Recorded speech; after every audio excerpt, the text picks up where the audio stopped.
Ioan, you joined Dolby, if I'm not mistaken, in 1969, right? Can you believe that? Yes, indeed. 1969. That's quite amazing, actually.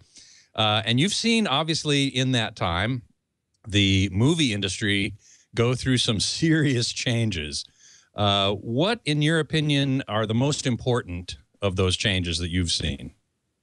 Are you talking about picture or sound or Either, any, whatever. You've been involved more with sound, right? How about the scripts? Well, okay. I mean, sure, whatever you want to talk about.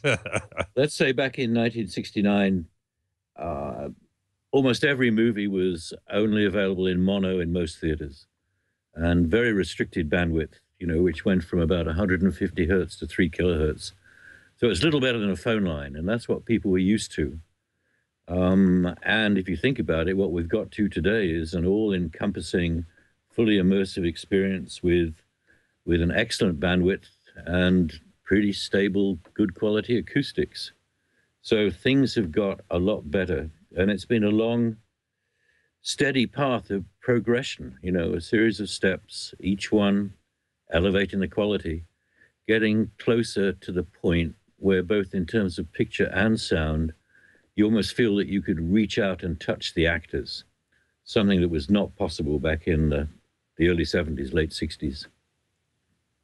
Well, certainly that's true, although I'm reminded of the comments that people made way back when, in the very early days of cinema, the early 1900s, where audiences would go into a theater and see a train coming towards them and duck and claim that it was indistinguishable from reality, which, of course, today we would laugh at. But I guess it also, there's also the development of perception in the audience, right? Yeah, I think that story about the Lumiere brothers and the train coming into the station in Paris, I think that's apocryphal, frankly.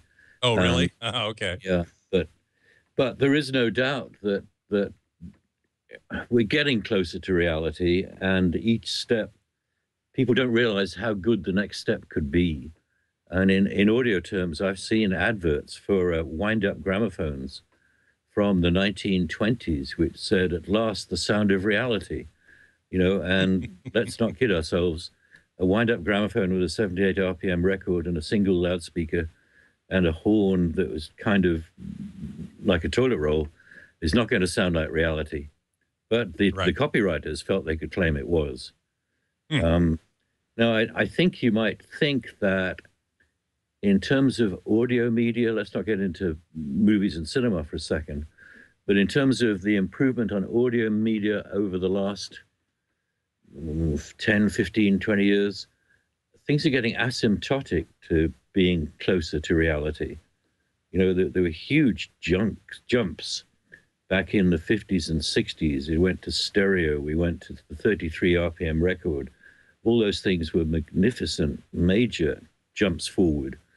And I think to the average consumer, the jumps forward in recent years have not been of the same kind of quantum magnitude. Something like that.